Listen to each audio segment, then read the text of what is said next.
Quería agradecer a las organizadoras por ese lindísimo congreso y por la invitación, y realmente es un placer enorme estar acá en Córdoba. Ahora, en cuanto a mi intervención en esa mesa, va a ser un diálogo entre idiomas, entre inglés, francés y español, y entre dos paradigmas lingüísticos que se han originado justamente en distintos idiomas.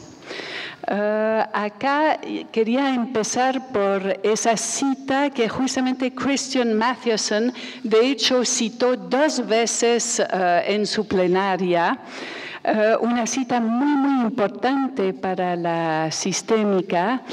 Ese problema que tenemos con el metalenguaje, problema que realmente resaltamos y no tratamos de ocultar.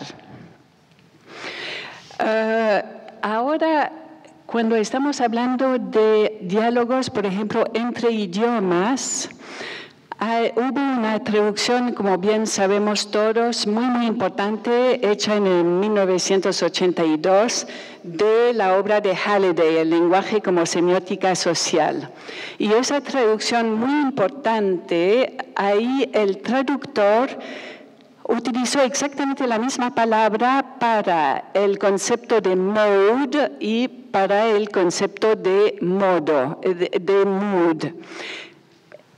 Cuando Halliday justamente a propósito distinguió 2 palabras distintas. Ahora, uno entiende por qué el traductor pudo haber hecho ese tipo de elecciones, porque efectivamente vemos en el mapa semántico de la palabra mode, hay algún tipo de solapamiento con la palabra mood.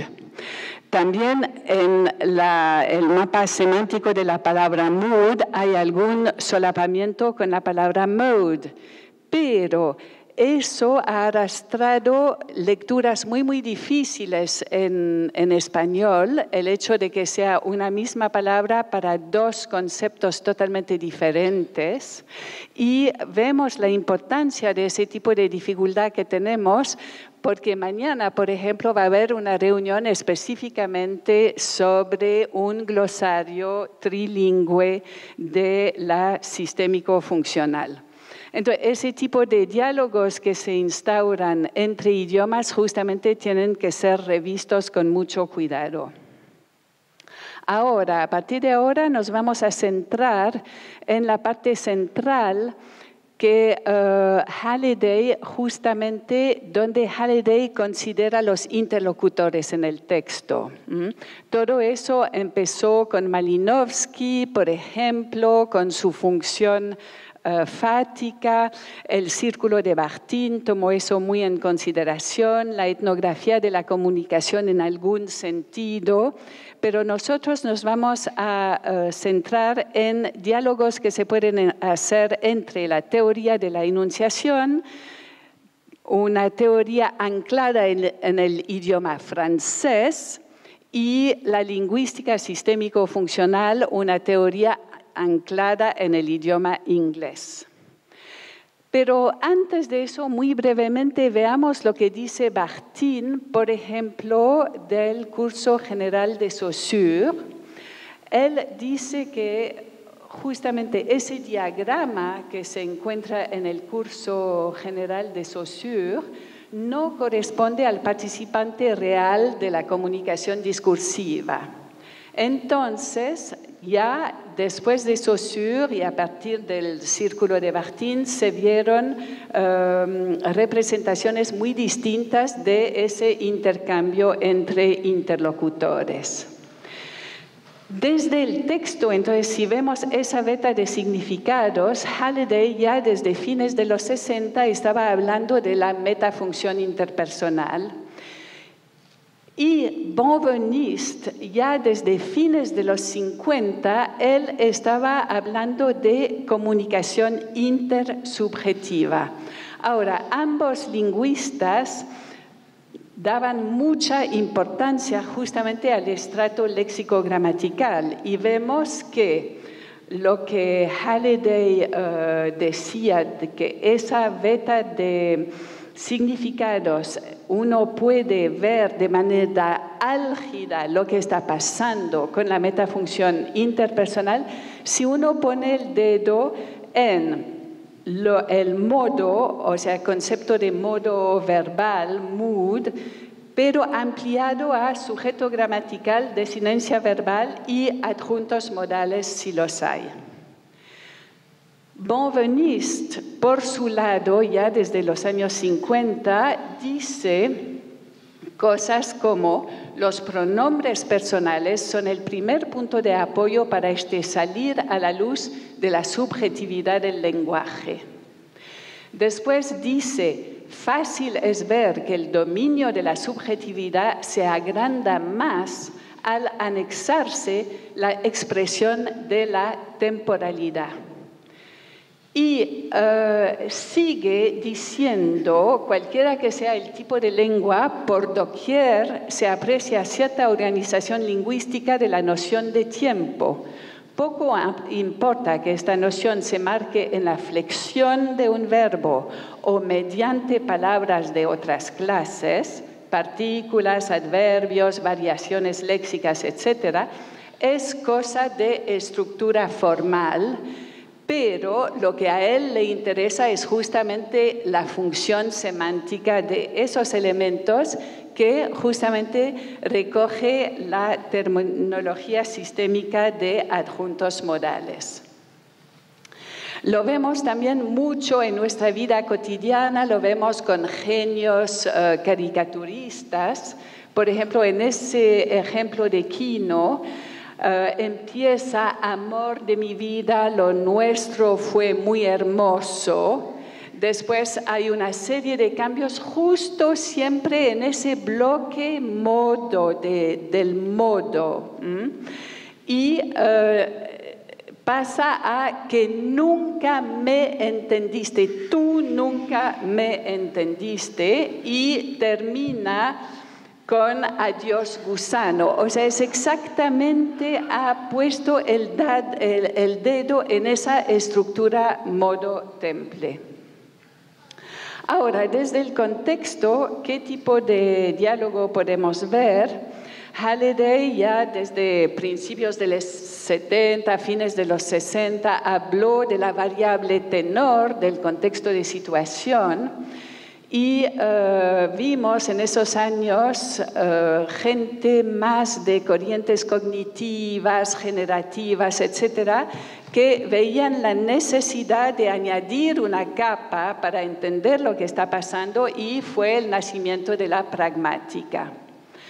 Si vemos ese ahora, evidentemente eso es una gran diferencia con la sistémica, porque la sistémica siempre fue texto en contexto, mientras que otras corrientes tuvieron que añadir esa otra capa. Y vemos, por ejemplo, una investigadora, esta vez anclada en el idioma español, Escandel Vidal, habla de distancia social. ¿Qué quiere decir por ese concepto? Es un concepto justamente de contexto. Ahí vemos la representación de Higgins, 1994, eso fue una de las representaciones de esa variable tenor, mientras que acá vemos una representación en dos ejes desde corrientes cognitivas, hecha esa en particular en el 2005. Pero vemos que son conceptos muy afines, con la gran diferencia que la sistémica siempre la tuvo. Ahora, si vamos a volver a esos problemas de metalenguaje, justamente el paradigma sistémico-funcional anclado en el inglés habla de metafunción interpersonal. El paradigma teoría de la enunciación anclado en el idioma francés habla de comunicación intersubjetiva, pero vemos que efectivamente son conceptos que pueden perfectamente entrar a dialogar. Lo mismo con ese concepto de tenor, anclado en la sistémica, y el concepto de distancia social, que también son conceptos que pueden entrar a dialogar. Ahora, de vuelta, siempre esa cosa, o sea, otra cosa maravillosa de la sistémica es que siempre reivindicó la maravillosa ambigüedad del lenguaje. Lo que para algunos paradigmas lingüísticos fue un problema, para Halliday nunca fue un problema, porque eso justamente explica la increíble flexibilidad del lenguaje para adecuarse constantemente a cambios socioculturales, etcétera, etcétera. También esa reivindicación de esa maravillosa ambigüedad. Ahora, lo que es maravilloso de la sistémica es justamente su modelización de todas esas vetas de significados y todos esos estratos distintos. Entonces vemos, por ejemplo, en la traducción al español del lenguaje como semiótica social, vemos lo que fue representado como variaciones lingüísticas, lo que puede ser representado como opciones, el sistema como lenguaje de opciones, y vemos ahí ya una modelización por parte de Halliday de todas las variaciones que puede haber según el usuario o según el contexto de situación. Y esa modelización lo vemos también con esa visión de Halliday tripartita, mientras la teoría de la enunciación entra mucho más fuertemente por el lado de lo que se representa en sistémica como la metafunción interpersonal. Además, en la teoría sistémica siempre tenemos las tres vetas de significados a la vez. Sabemos también que, por ejemplo, el Círculo de Praga, Matthius, toda esa gente, ellos entraron más por el lado de la organización simbólica y más por el lado de tema. Entonces, de vuelta vemos la fuerza de la teoría sistémica es que siempre consideró esas tres vetas de significado en juego.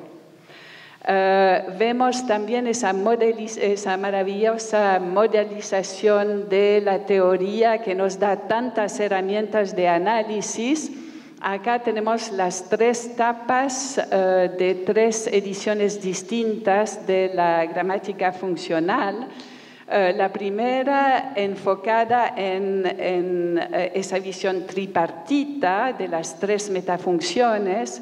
La segunda enfocada en una de las metafunciones, en la metafunción experiencial, y además con esa idea de